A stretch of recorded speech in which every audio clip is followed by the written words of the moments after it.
تحریر ہے جو ان کے ہاتھ کی لکھی ہوئی آج تک ان کے تبرکات میں رکھی ہوئی ہے، اس کو ٹیلی کر لیں کہ کیا انہی کی تحریر ہے یا نہیں، وہ موجود ہے۔ انہوں نے جو ان کے بارے میں لکھا ہے کہ وہ ان کے دور میں خلافت کا ظاہر ڈھانچہ رہ گیا، روح ختم ہو گئی۔ یہ تھوڑا جملہ ہے؟ یہ کیا گستاخی ہے؟ یہ کیا گستاخی ہے؟ یہ تو نہیں ہے میں نے یہ کہا ہے کہ تلک الرسل فضلنا بعضهم علی بعض، اللہ نے بعض رسولوں کو بعض رسولوں پر فضیلت دی ہے، تو بعض صحابہ کو بعض صحابہ پر فضیلت نہیں ہے، نہیں ہوتی۔ صرف بات یہ ہوتی ہے، اچھا مثلا ان کے لیے جناب معاویہ کے لیے حضرت فاروق اعظم فرمایا کرتے تھے کہ یہ اس امت کا قیصر ہے، اس امت کا قیصر ہے۔ جس طرح بادشاہ نہیں ہوتا جس کے آگے وہ گھوڑے چلتے ہیں، سواریاں چلتی ہیں، اور یہ آج جو وہ گارڈ چلتی ہے آگے، اس قسم کی آپ کتابیں پڑھیں، آپ کبھی تشریف لائیں، اگر آپ کو میرے ساتھ اس موضوع پر گفتگو کرنے کا شوق ہے تو میں حاضر ہوں، آپ وہاں تشریف لے آئیں۔ اگر وہاں نہیں آنا چاہتے تو کسی اور جگہ بیٹھ جاتے ہیں، آپ مجھ سے پوچھیں، میں آپ کو بتاؤں گا، ایسی کوئی بات نہیں ہے۔ اور اگر کوئی آپ کے بزرگ بھی اس موضوع پر میرے ساتھ گفتگو کرنا چاہیں تو میں ان کے ساتھ بھی کرنے کے لیے تیار ہوں، وہ مجھے کھا تو نہیں جائیں گے، وہ بھی 4 لفظ پڑے ہوئے ہیں، میں بھی پڑھا ہوا ہوں، وہ شاہ حسن سے ہی تاجدار ہم بھی ہیں، اللہ کے فضل سے میں میدان کا آدمی ہوں، ہاں میدان کا آدمی ہوں، آپ کو یہ غلط فہمی ہے۔ تو انشاءاللہ وقت آئے گا، آپ کو اگر یہ ابھی تک اس کی تسلی نہیں ہوئی، آپ آئیں، میں آپ کو اور دلائل بھی دوں گا۔ محیر العقول، عقل حیران ہو جائے گی وہ واقعات پڑھ کر، اور ایسے ایسے اکابر کے میں قول آپ کو کے سامنے رکھوں گا کہ آپ ان کے پھر آپ سے کہوں گا کہ آپ اب ان کے لیے رائے قائم کریں کہ یہ آپ کے نزدیک بھی گستاخ ہیں۔ یہ بات نہیں ہے، ہم نے تو ایسی باتیں کبھی کی نہیں، کیوں کہ ایک جو اتحاد امت کی ایک فضا بنانے کی کوشش کرتے ہیں، ہم نے علی اور معاویہ کو آپس میں جھگڑتا ہوا ہم نے نہیں دکھایا۔ اور کون سی چیزیں ہیں کہ جو آپ کے سامنے نہ ہوں، اور جناب علی کے ساتھ جو زیادتیاں ہوئی ہیں آپ کو کیا پتا؟ میں آپ کو بتاؤں، میرے باپ، میرے دادا، میرے پردادا سے بڑا اور تمام علماء امت جس کی عزت کرتے ہیں، جس کے نام پر سر جھکاتے ہیں، اور بڑے بڑے مؤلفین حدیث اس کے نام آنے پر اپنی گردنیں جھکا دیتے ہیں، جناب حضرت امام احمد ابن حنبل رضی اللہ تعالی عنہ آج بھی سعودی عرب کا جو مسلک ہے، مذہب ہے، وہ حنبلی ہے، حنابلہ۔ ان سے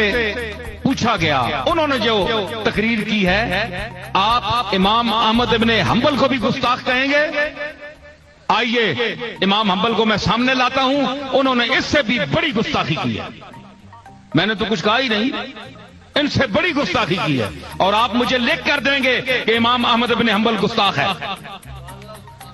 پھر میں آپ کی اس تحریر کو علماء امت کے سامنے پیش کروں گا۔ یہ آپ آئیں گے تو آپ کے علم دائرہ بڑا بھی، مطالعہ بہت کم ہے، آپ آئیں، آپ نہیں بتا سکتے کہ انہوں نے کیا لکھا، میں اس مجمع میں وہ تفصیل نہیں بتانا چاہتا، میں اشارہ دینا چاہتا ہوں کہ ایک کتاب حضرت امام احمد ابن حنبل کے سامنے پیش کی گئی۔ آپ کو پتہ ہونا چاہیے کہ امام حنبل وہ شخصیت ہے کہ جو 6 لاکھ حدیثوں کے حافظ تھے،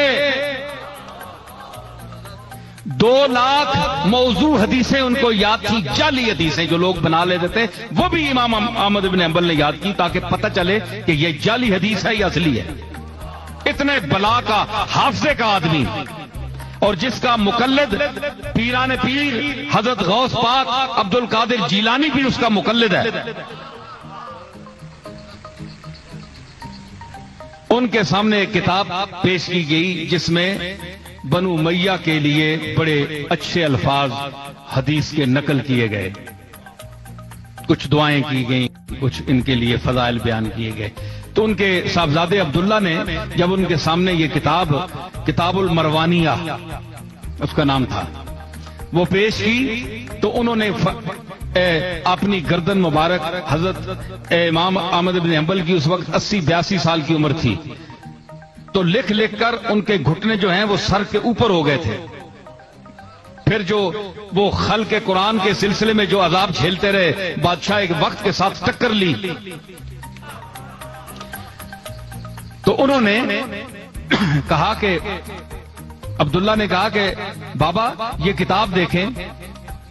ان میں بڑی ان کی تعریف ہے بنو امیہ کی. تو انہوں نے کہا کہ یہ جاہز ایک بدصورت انسان جو مکے میں تھا، جو بنو امیہ کا ہم اثر تھا، اور وہ بدترین، جس طرح یوسف خوبصورت ترین انسان اللہ نے پیدا کیا، تو کتابوں نے جاہز کے لیے لکھا جیم الف ہائے ہتی اور زوئے، جاہز.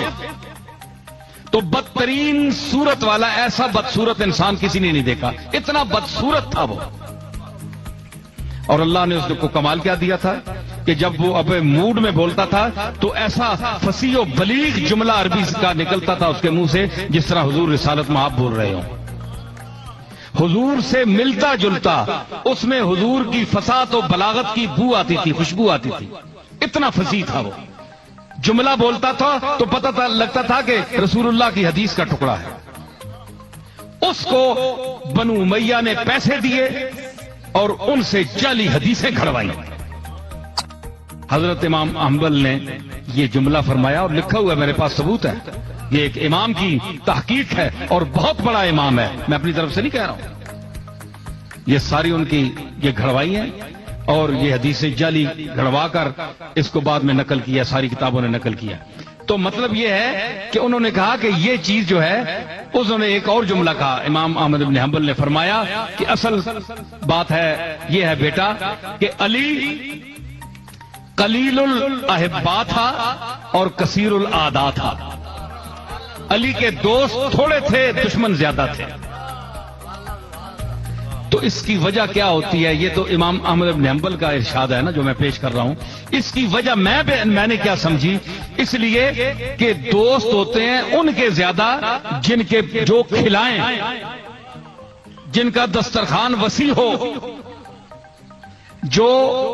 جن کے پاس آنا جانا وسائل اور دنیاوی مفادات زیادہ ہوں، لوگ ان کے پاس ٹوٹ کر جاتے ہیں کہ کھانا کھا لیں گے، پیٹ بھر لیں گے، کوئی کام ہوا تو کسی سے کرا لیں گے، اثر رسوخ والا آدمی ہے، مال ماڑیوں والا ہے، ان کے دوست زیادہ ہوتے ہیں. علی کے پاس کیوں جاتے بھائی؟ علی کے پاس تو نانے جو تھی، جو کی روٹی تھی.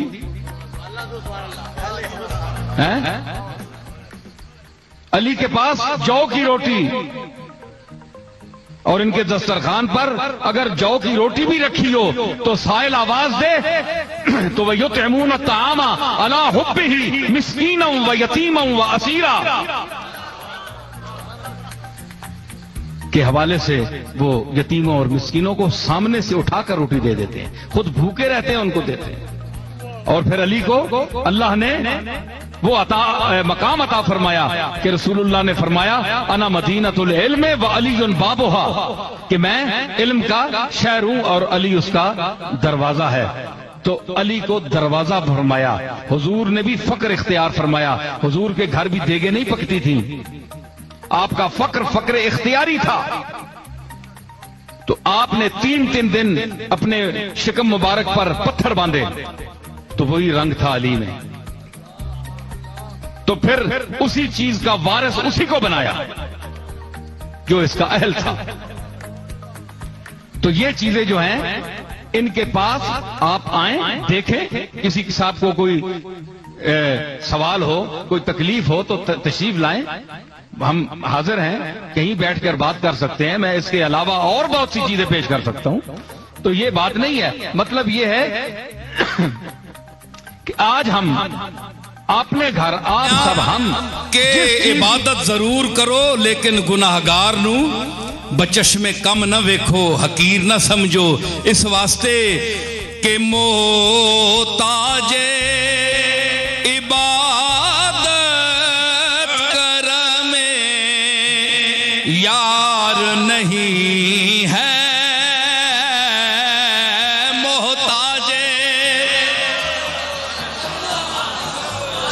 محتاج عبادت کرم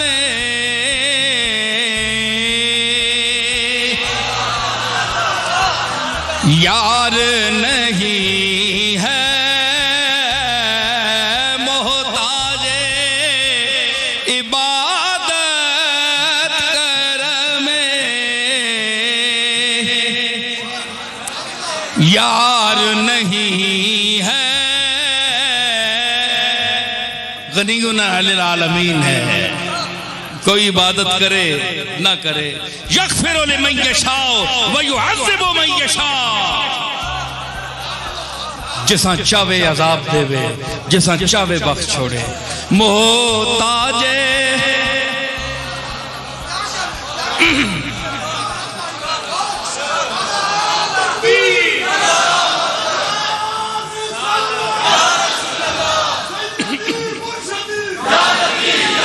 یغفر لمن یشاء ویعذب من یشاء، جساں چاہے عذاب دے وے، جساں چاہے بخش چھوڑے، کوئی بخشش دے قابل ہوئے تے عذاب دے سکتا ہے، تے کوئی عذاب دے قابل ہے تے معاف کر سکتا ہے، یعذب من یشاء یغفر لمن یشاء۔ ہاں محتاج عبادت کرم یار نہیں ہے، محتاج عبادت کرم یار نہیں ہے، محتاج عبادت کرم یار نہیں ہے، افسوس ہے اس پر جو گناہگار نہیں ہے، افسوس ہے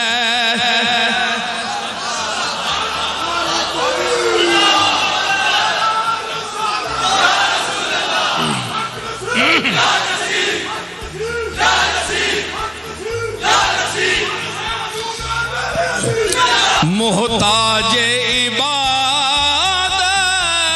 کرم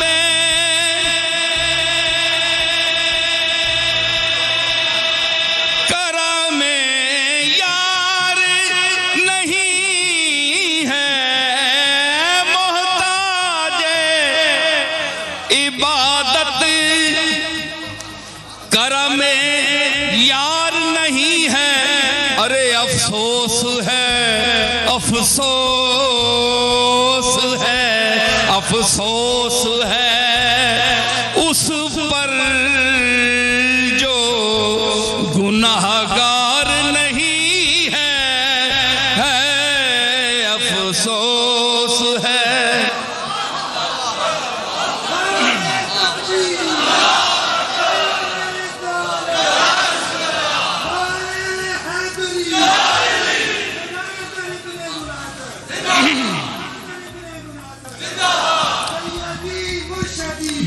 افسوس ہے اس پر جو گناہگار نہیں ہے، افسوس ہے اس پر، یہ وہ کوچہ ہے رحمت کا کہ بے گناہ رفتن گناہ دیگر،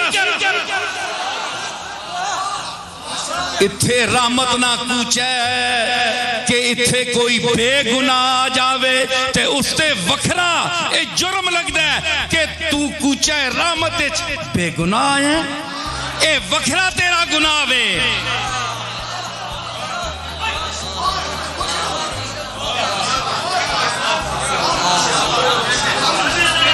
دعا کرو، ہاتھ چکو،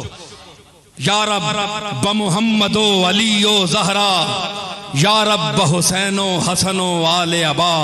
کز لطف برار حاجتم درد و سرا بے منت خلق یا علی الاعلی یا رب تو چنا کن کہ پریشان نشوم محتاج برادران و خیشان نشوم چیزے کہ دہی بدہ مرا از در خیش تا از در تو بردر ایشان نشوم یا رب ز قناعتم تونگر گرداں وز نور یقین دلم منور گرداں روزی من سوختہ سرگرداں بے منت مخلوق میسر گرداں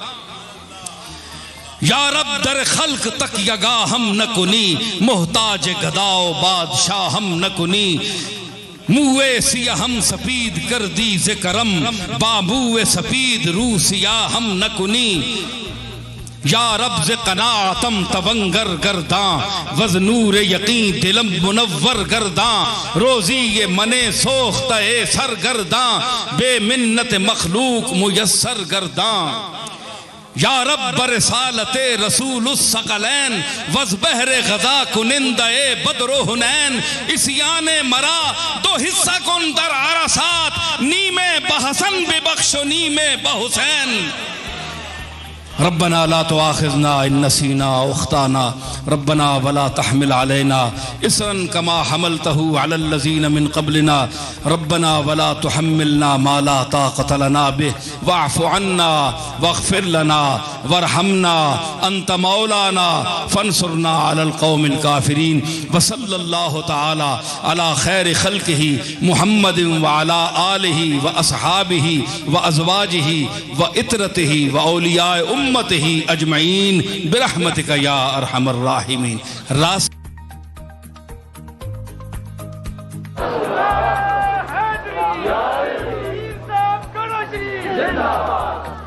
سمجھ آئی یادش بخیر جب وہ تصور میں آ گیا شیر و شباب و حسن کا دریا بہا گیا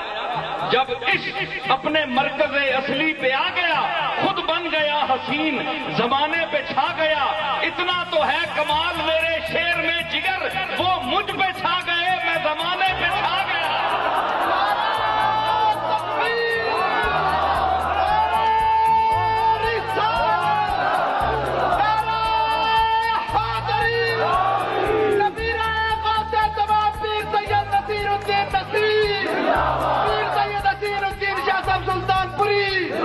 ماشاءاللہ میری آواز دور تک جا رہی ہے کیوں بھائی آواز آ رہی ہے نا تیری آواز مکے اور مدینے یہ محاورہ پڑھ رہا ہوں میں ماشاءاللہ دور جا رہی ہے تو عرض کیا ہے کہ تماشا نہ چاہیے ہاں تو آئینہ پھینک دے کہ اے میرے محبوب آئینہ مت دے پھینک دے کہ یہ جو تماشا کر رہا ہے نا اپنے آپ کو تو دیکھ رہا ہے تو باہر ہے آئینہ تیری شباہت اندر ہے اس کے سینے میں ہے تو یہ چھوڑ دے دیکھنا کیوں تو چاہیے جسے اسے